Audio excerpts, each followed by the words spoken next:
aqoonta leh khibradda leh oo hamigoodu gaarsiiyey inay u tartamaan xilka u sarreeya dalka inay isu yimaadaan aragtidooda isku biiriyaan taladooda isku biiriyaan xoogooda isku biiriyaan ayna ku midoobaan wax waddankan maslaxadiisa ah dadkan danihiisa ah khilaafaadka iyo dhibaatooyinka jirana lagu xalliyo ugu dambaynna hadday suuro gasho ay yeeshaan hal qof oo sharaxay u si ah marka saasay ahayd sababtaan isugu nimaday saaxiibaday waa ku mahadsan yihiin anigoo maqan aan joogin ayay guddoomiyenimada ii doonteen oo markay isu yimaadeen oo isu soo abaabuleen ayay haddana waxay dhaheen ninkaasaa noo ah guddoomiye marka guddoomiyenimada horta aniga saasay ku dhalatay waan ku mahadsan yihiin saaxiibaday inay yeesheen aragtidaas ay isu yimaadeen isu soo abaabuleen anigana igu maamuuseen igu shaqeen inaan guddoomiye u noqdo taa ka bacdi oo shaqooyinka hor yaalla oo aan rabno annagoo musharaxiina inaanu qabanno oo aanu ku muujinno aragtidayada iyo fahamkayaga iyo waxaanu qaban karno waxa u horeeya inaan kaalin ku yeelanno doorashada siday ogtihiin waqtigeedii baa la joogaa waxay ahayd 8 February madaxweyne in la doorto oo maanta baarlamaankii cusbaan loo joogo campaign-ku noo socdo ayay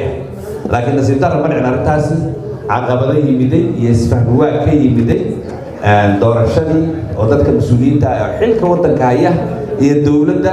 iyo musharaxiintii iyo maamul goboleedyadii isfahmi waa ka yimid ayaa wuxuu keenay in waqtigii dib u dhaco waqtigii gabagabadiisiina la yimaado oo la soo gaaro iyadoo aan weli waxba heshiis lagu ahayn doorashada maadaama wax loo tartamaya ay tahay waxa waaye dadka u tartamaya inay heshiis ku yihiin baa la rabaa waa shuruudaha ka mid taha kow dadka u tartamaya inay heshiis ku yihiin habraaca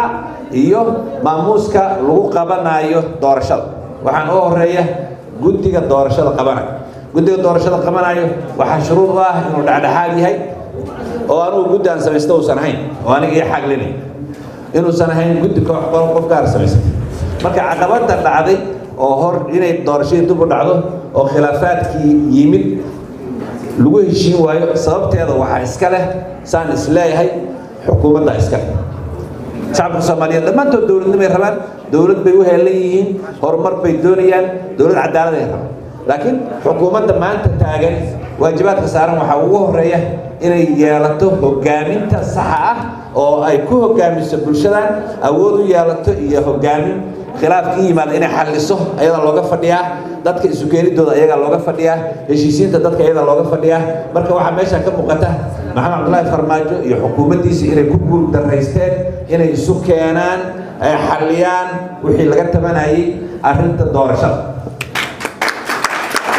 waqtigeeda hadda maba dhici karaba laakiin waxaan leenahay at least in la helo ugu yaraan in la helo heshiis doorasho ku dhacda in la helo muddo koobanna doorashada lagu hirgeliya intaas waa dardaaran iyo dalabka shacabka Soomaaliyeed doorasho xaq ah oo xalaal ah oo xor ah oo la aqbali karo inay dhacdo qofkii Ilaahay u qaran oo soo talaban aragtidayada waxa waaye Soomaaliya maanta waxay u baahan tahay hogaamin cusub aragti cusub leh fikir cusub leh abaabul cusub leh Soomaali cusub yagleeli kara dowladda Soomaaliya waxa fashiliyay oo ay la fashilantay waxa waaye ninkii meesha tagay inuu yeesho awoodda ku takrifalka dowladnimada haddii madaxweynuhu uusan awoodda dowladda ku takrifali karin oo dastuurku raaco sharciga raaco wax badan baa hagaagaya laakiin dhaqanka siyaasiga ee Soomaaliya muddo dheer ku soo jirtay ayaa wuxuu noqday inuu ninkii meesha taga ha ahaado kan ama kuwii ka horreeyay ama kuwii ka soo horreeyay muddo badanba in awoodda dowladda qofka meesha taga uu soo doono ku yaaqo qofku raba asagu samaxsiiyo qofku raba asugu eriyo qofku raba uu dalacsiiyo qofku raba marka dhaqankaas waxaa la yiraahdaa waa dhaqan ku takrifal awoodda dowliga oo aan la isla xisaabtamayn ma sii socon karaan leenahay Soomaaliya waxay u baahan tahay dowlad ku dhisan dastuur lagu maamulo sharci la isla xisaabtamo transparency oo daahfuran maanta waxaan taaganahay in la yiraahdo caruur baa waxaa loo lidin qaadaya qadar Eritrea la geeyo la waayo hooyooyinka qaylinayaan wax daahfurnaana oo nala dhigi kara maanta waxaasaa dhacay ilmaha halkaasay joogaan wax laakiin ma jirto dowladda hadday shacabku leeyihiin dadka dowladda waxaa iskale shacabka iskale shacabku marka waa inay dowladda la xisaabtamaan dowladdu waa inay shacabkeeda la socodsiisaa waxa jira oo ay og yihiin oo ay bannaanka yaalin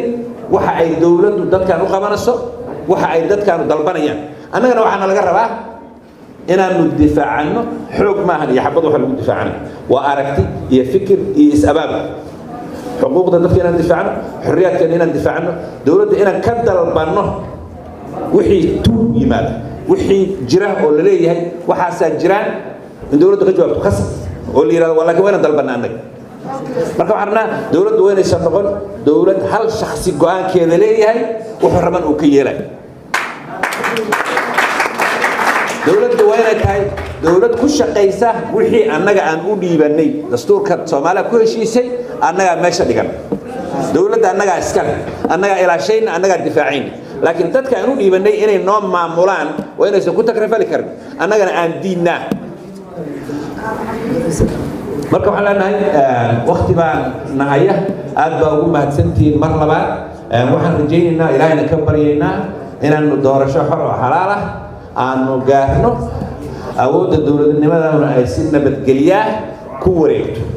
ayadoon la isdilin ayadoon la isbuuqin waxaan marka labaad dadka reer muqdisho ugu maaragtay runtii ugu hambalyanayaa dulqaadkooda iyo inaysan fawdo ku degdeginin iyo inaysan dagaal ku degdeginin laakiin waxaa la rabaa inaanu cadaadis kala abuurno